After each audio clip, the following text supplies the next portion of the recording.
What's up, Attack Squad? It's your boy SatAttack. Well, we actually title. We're checking out Chris Benoit's story. WWE superstar who killed his wife and son before taking his own life. I remember as a kid, he just passed away and disappeared out of nowhere. I was a kid, so I didn't really know. So it was like in 07, 08 whenever he passed away. So it was like something popped up on my homepage. It reminded me of Chris Benoit. It was like some WWE type shit. So we're gonna check this out. Road to 2K. So I really don't know. Besides the title, he killed his wife and son before killing himself. But we're gonna check this out. 10 minutes. Let's get straight to it, man. Hit that subscribe button. Help a brother out. A ripple effect in Hit the whatever like bond button. it occurs. That is not up for debate. Each life lost so tragically at the hands of another person will doubtlessly leave unseen scars behind.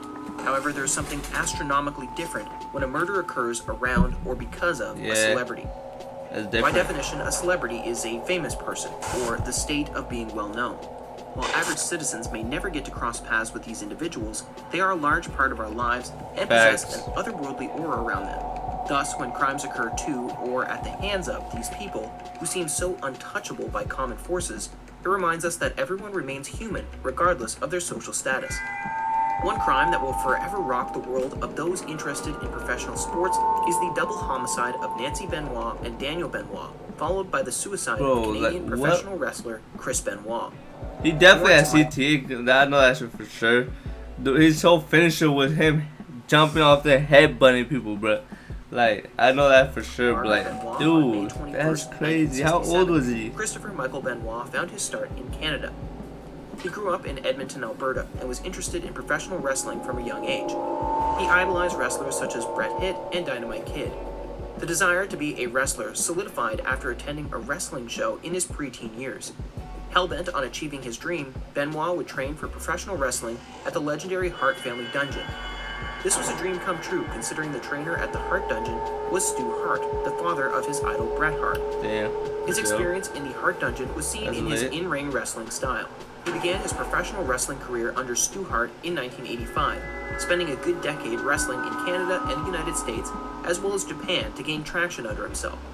He would find his place in World Championship Wrestling, WCW, in the mid-1990s after 10 years of wrestling, impressing higher-ups quickly and being moved onto more prominent projects. Somewhere in the mix of working at WCW, Benoit was written to have a staged affair with the wife of another wrestling talent, Kevin Sullivan. Sullivan's wife, Nancy, and Benoit were forced to spend a lot of time together, resulting in an actual affair occurring between the two.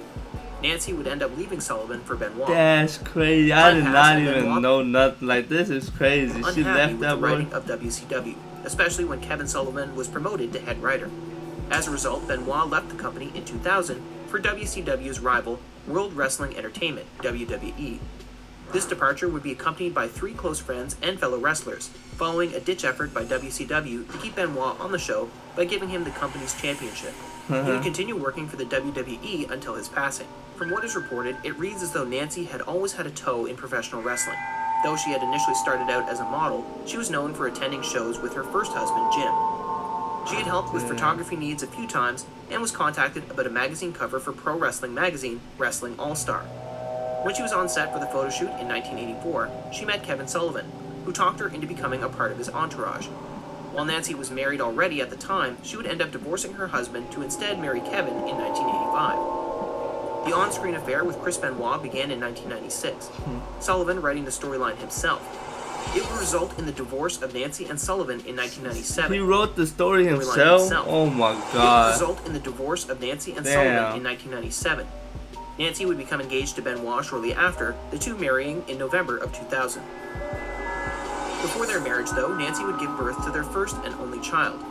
Fathered by Chris, Nancy gave birth to her son, Daniel Christopher Benoit, in February of 2000. Though Daniel was Nancy's only child, Daniel was Benoit's third child and second son. His other 2 children were from a past relationship and were in the care of their mother in Canada.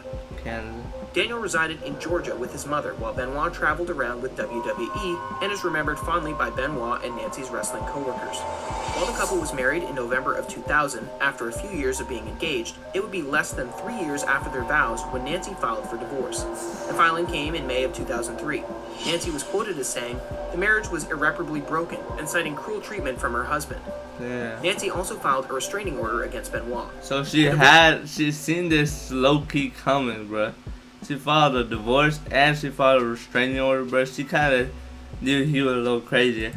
Never went through, however, with the divorce filing and restraining order both being dropped a few months later in August 2003. Yeah, she should have kept it Before up. the tragic events of the Benoit family, tragedy had Wait, did struck she the drop it or professional did you wrestling wait? I'm world a confused. year and a half beforehand as well. Coming out of perhaps the greatest era of professional wrestling to date in the Attitude Yeah, Era. that was lit. Benoit I don't even. I wasn't even like.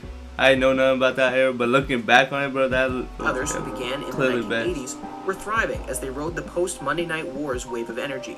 However, this thriving wave would begin to die away with the sudden and tragic passing of Benoit's best friend and road partner, Eddie Guerrero. Guerrero is another wrestler remembered for his extraordinary ability to captivate the crowd, and his sudden death had a massive impact on Benoit. It is assumed grief, mixed with various other issues, including brain trauma, may have played a part in the events to come.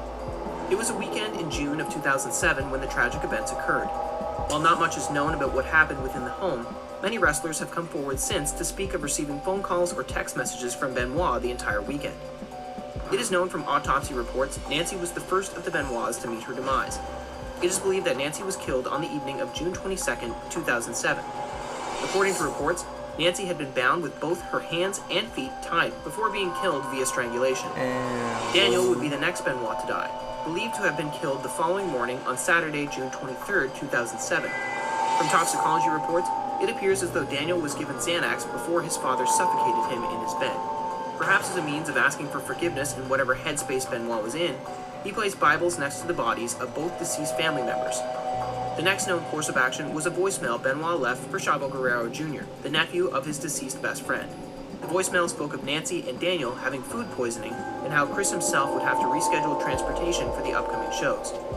Chavo spoke of how he called the man back and spoke with him, hearing Benoit reconfirm the story left on the voicemail. Guerrero noted that the man sounded tired and tried to call him back not long after, but got Benoit's voicemail. When Benoit called him back, Guerrero noted the man still sounded tired and something seemed wrong, but he didn't press. Instead, they made plans for Chavo to pick Benoit up from the Houston airport the next morning. Around 4 a.m. on Sunday, about a half day after Benoit had talked to Guerrero, texts were sent to 5 different people. Benoit used his own phone and Nancy's phone for the messages. 2 of the people who received them were Guerrero himself and a referee for WWE. Guerrero was woken by the texts, but the texts were not overtly concerning, as he believed he would be seeing the man in the next few hours. Benoit would not be on the flight to Houston, however. Instead, late in the morning on Sunday, June 24th, Benoit would contact the talent relations of WWE to tell them that he was at the hospital with his wife and son, stating his son was vomiting. He told them he would be getting a later flight to make that night's pay-per-view for the company's Extreme Championship Wrestling brand. He would not make the show. Within the next 24 hours, Benoit would take a moment to Google 2 different searches: a passage from a Bible about someone's son being resurrected, and the quickest way to break a neck. With this information, he proceeded to go to his home gym. Tying a noose from one of the cables of his machines, Benoit would lift the heavy weights. Once the noose was around his neck and the weights raised, Benoit allowed the weights to fall. The heavy weights dropped, immediately breaking Benoit's neck and killing him. It would be the next day, when it had been over 24 hours. This is wild. This is my first time hearing about this. Of course, I heard a little bit about it. This is my first time hearing the full story. And heard from the Canadian wrestler, that concern really grew. When Guerrero showed officials the text received the previous morning, and Benoit failed to return contact, the local police for the family were called in Georgia. WWE officials would be contacted once more around 4:15 p.m. to let them know they had discovered 3 bodies.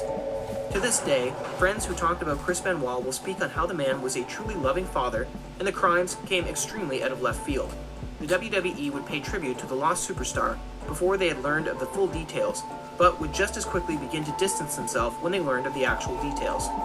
While there are multiple potential causes for the crime, one of the most accepted theories stems from a lack of treatment for past concussions. There had been a study in football only a few years before the tragic event that spoke of long-term effects of untreated concussions and other head traumas. The condition, which followed extensive head trauma, is known as CTE, or chronic traumatic encephalopathy. It was found when Benoit's brain was examined by the head of neurosurgery at West Virginia University. The 40-year-old man had extreme damage to his brain. In fact, it was so damaged, it was described to resemble the brain of an Alzheimer's patient in their mid-80s. CTE is the most accepted explanation. Well, that's what I'm saying, bro. His whole finishing move was so ridiculous, bro. Of course, when you as a kid watching this shit, look cool as hell. But looking back, bro, that move was problems stupid. with memory or thinking, personality changes, and behavior, including depression, suicidal thoughts, and aggression. CTE is particularly dangerous because diagnosis is generally only made after death during an autopsy. To this day, the WWE had more or less wiped Chris Benoit from their history. However, you can still find matches with Chris Benoit in them if you have a particular match in mind.